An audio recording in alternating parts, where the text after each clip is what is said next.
Good morning dear student. आज मैं आपको क्लास 10 की केमिकल रिएक्शन के बारे में बताऊंगा कि रासायनिक अभिक्रियाएं कितने प्रकार के होते हैं। और ये मेरा चौथा वीडियो है और इस वीडियो को आप जो है पूरा देखिएगा और मैं एक ऐसा शानदार तरीका बताऊंगा जिससे आप ये जान पाएंगे कि कौन सा रासायनिक समीकरण किस रासायनिक अभिक्रिया का उदाहरण है। आइए इस वीडियो को हम ध्यानपूर्वक देखते हैं। आज है रासायनिक अभिक्रियाओं के प्रकार। रासायनिक अभिक्रियाएं कितने प्रकार की होती हैं? तो मुख्यतः रासायनिक अभिक्रियाएं 5 प्रकार की होती हैं: संयोजन अभिक्रिया, वियोजन अभिक्रिया, विस्थापन अभिक्रिया, द्विविस्थापन अभिक्रिया और उपचयन अपचयन अभिक्रिया, या उसे हम रिडॉक्स अभिक्रिया के नाम से जानते हैं। आइए प्रत्येक अभिक्रियाओं के बारे में उदाहरण सहित जानकारी प्राप्त करते हैं। पहला आपका है संयोजन अभिक्रिया। संयोजन का अर्थ होता है जुड़ना होता है। योगात्मक अभिक्रिया भी इसे कहते हैं और इसे हम संयोजन अभिक्रिया भी कहते हैं। Addition reaction. अब देखिए इसमें क्या होता है, वह अभिक्रिया जिसमें 2 या 2 से अधिक अभिकारक आपस में क्रिया करके, वह अभिक्रिया जिसमें 2 या 2 से अधिक अभिकारक आपस में क्रिया करके केवल एक ही उत्पाद का निर्माण करते हैं, उसे हम संयोजन अभिक्रिया कहते हैं। इसे पहचानने का सबसे आसान सा तरीका है कि कोई भी रासायनिक अभिक्रियाओं में उत्पाद की संख्या केवल 1 होती है जबकि अभिकारक की संख्या 2 या 2 से अधिक होगा। ठीक है, वह रासायनिक अभिक्रिया जिसमें 2 या 2 से अधिक अभिकारक आपस में मिलकर एकल उत्पाद का निर्माण करते हैं उसे हम संयोजन अभिक्रिया कहते हैं। हम रासायनिक समीकरण के द्वारा इसे जानने का प्रयास करते हैं। हाइड्रोजन और ऑक्सीजन, यानी जब हाइड्रोजन को ऑक्सीजन के साथ जलाने पर या दहन किया जाता है तो ये जल का निर्माण करता है। इस रासायनिक समीकरण में हम देखते हैं कि अभिकारक 2 है और उत्पाद की संख्या 1 है। जहां पे किसी भी रासायनिक समीकरण में केवल एक ही उत्पाद का निर्माण होता है उससे हम संयोजन अभिक्रिया कहते हैं। फिर देखिए इसमें सोडियम ऑक्साइड के साथ जलाने पर सोडियम जब ऑक्सीजन के साथ जलता है तो यहाँ पे क्या बनता है, देखिए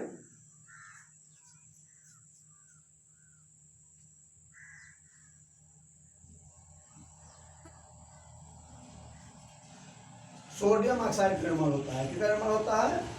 सोडियम ऑक्साइड का निर्माण होता है।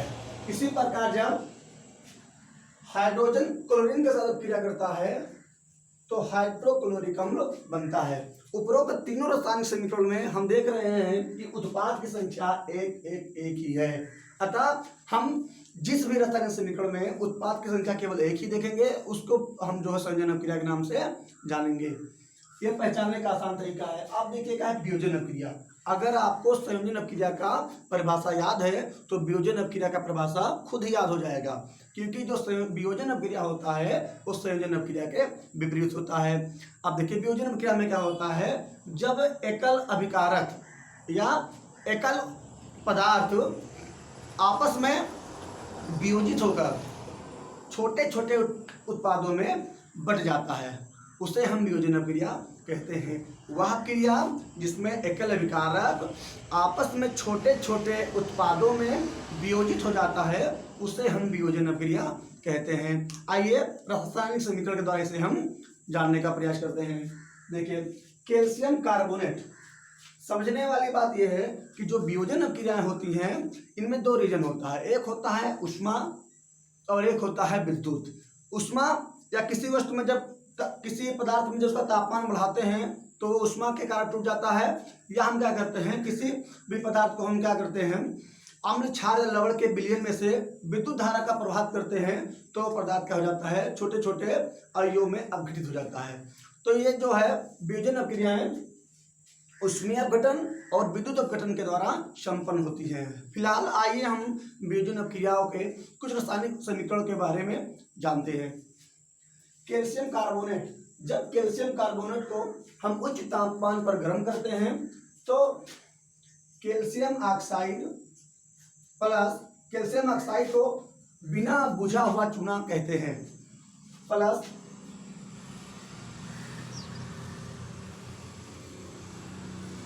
ऑक्सीजन, ये आपका क्या है निकल जाता है।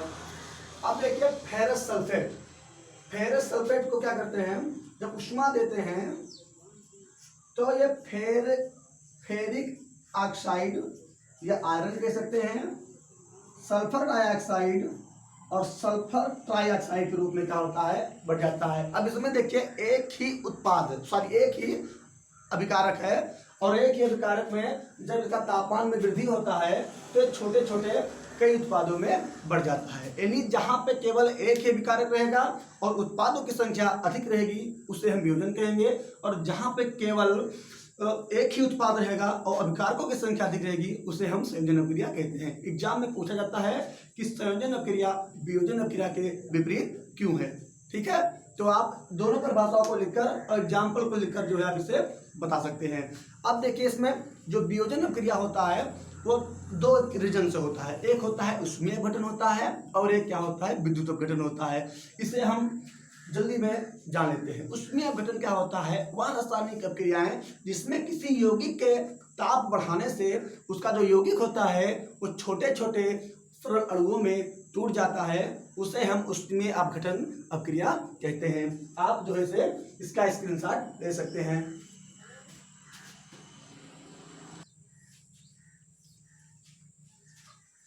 अब वियोजन अपक्रिया का दूसरा भाग होता है उसे हम विद्युत अपघटन अपक्रिया कहते हैं। अब देखिए वह अपक्रिया जिसमें विद्युत अपघटक के अम्ल, क्षार तथा विलयन के तथा लवण के जलीय विलयन में जब हम विद्युत धारा का प्रवाह करते हैं तो वो क्या होता है, अपघटित हो जाता है, और इसे हम विद्युत अपघटन अपक्रिया भी कहते हैं। इसी प्रकार वियोजन अपक्रिया भी जो समाप्त होता है। अब इसमें वियोजन अपक्रिया को अपघटन अपक्रिया के नाम से भी जाना जाता है। अब हम पहुंचते हैं विस्थापन अपक्रिया किसे कहते हैं। अब देखिए विस्थापन अपक्रिया किसे कहते हैं, वह अपक्रिया जिसमें अधिक क्रियाशील वाला तत्व किसी कम क्रियाशील वाले तत्व को उसके विलयन में से विस्थापित कर देता है, विस्थापन अपक्रिया कहलाता है। वह अपक्रिया जिसमें अधिक क्रियाशील वाला तत्व कम क्रियाशील वाले तत्व को उसके विलयन में से विस्थापित कर देता है, उसे हम विस्थापन अपक्रिया कहते हैं। आइए रासायनिक समीकरण के द्वारा हम रासायनिक अपक्रियाओं को पहचानते हैं। देखिए जिंक सल्फ्यूरिक अम्ल, जेडेन जिंक Z2SO4 को सल्फ्यूरिक अम्ल कहते हैं और अम्लों का राजा भी कहते हैं। अब देखिए जब जिंक हाइड्रोजन सल्फेट के साथ में अपक्रिया करता है तो जो जिंक होता है वो हाइड्रोजन को उसके विलयन में से विस्थापित कर देता है और H2 को विस्थापित कर देता है, तो ये जिंक सल्फेट बनता है और हाइड्रोजन गैस बाहर क्या होती है, निकल जाती है।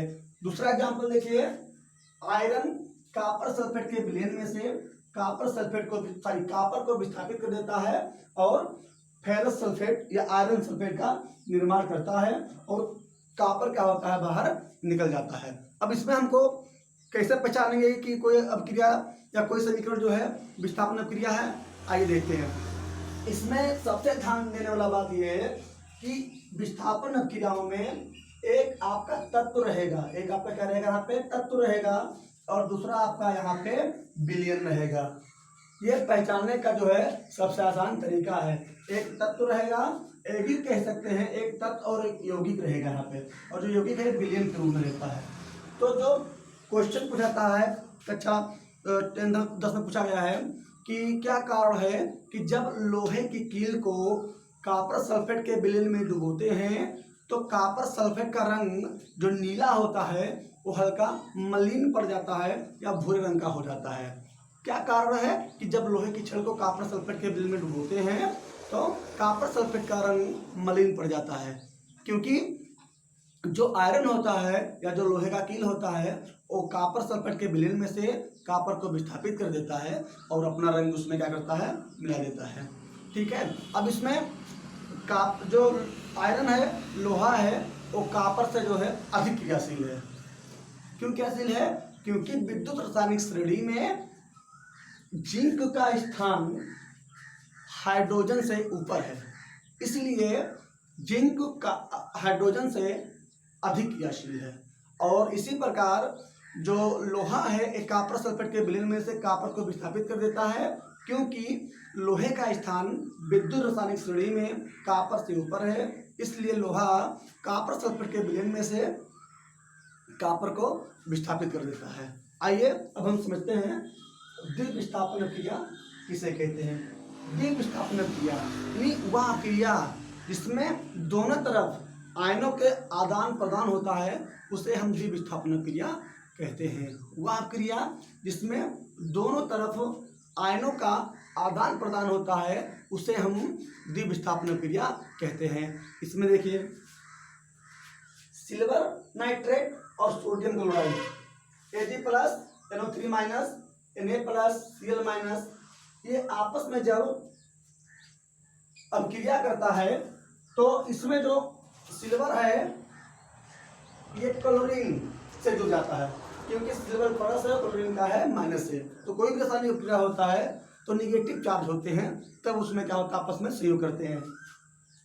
सिल्वर इसके क्लोरीन के साथ में जुड़ जाता है और सिल्वर क्लोराइड बनाता है, और यहाँ पे जो है सोडियम है ये नाइट्राइड के साथ जुड़ जाता है और सिल्वर नाइट्रेट का निर्माण होता है। वह क्रिया जिसमें अभिकारकों में आयनों का आदान प्रदान होता है उसे हम द्विविस्थापन क्रिया कहते हैं। द्विविस्थापन मतलब होता है कि अभिकारक में दोनों अभिकारकों से विस्थापन, यानी आयनों में क्या होता है, दोनों आयनों में क्या होता है, विस्थापन होता है। अब इसी प्रकार आज जो है इस वीडियो में इतना ही बताएंगे। एक बार आप फिर से सुन लीजिए, संयोजन अपक्रिया में क्या होता है कि संयोजन अपक्रिया में केवल एक ही उत्पाद बनता है। वियोजन अपक्रिया में क्या होता है कि वियोजन अपक्रिया में एक ही उत्पाद से दो या दो से अधिक, एक ही अभिकारक से दो या दो से अधिक उत्पादों का निर्माण होता है। विस्थापन अपक्रिया में क्या होता है कि एक तत्व होता है और एक विलयन होता है। और द्विविस्थापन अपक्रिया में क्या होता है कि उसके अपक्रिया में दोनों तरफ अभिकारकों के आयनों का आदान प्रदान होता है। आप इसका स्क्रीनशॉट ले लीजिए। नेक्स्ट वीडियो में मैं आपको रिडॉक्स अपक्रिया के बारे में बताऊंगा और कुछ रासायनिक समीकरणों के उदाहरण सहित जो है केवल रासायनिक समीकरण ही रहेगा, उसमें आपको पहचानना रहेगा कि कौन सा रासायनिक समीकरण किस अपक्रिया का उदाहरण है। ये हर साल जो है एग्जाम में पूछा जाता है कि निम्नलिखित रासायनिक समीकरणों में एक किस रासायनिक अपक्रिया का उदाहरण है। धन्यवाद।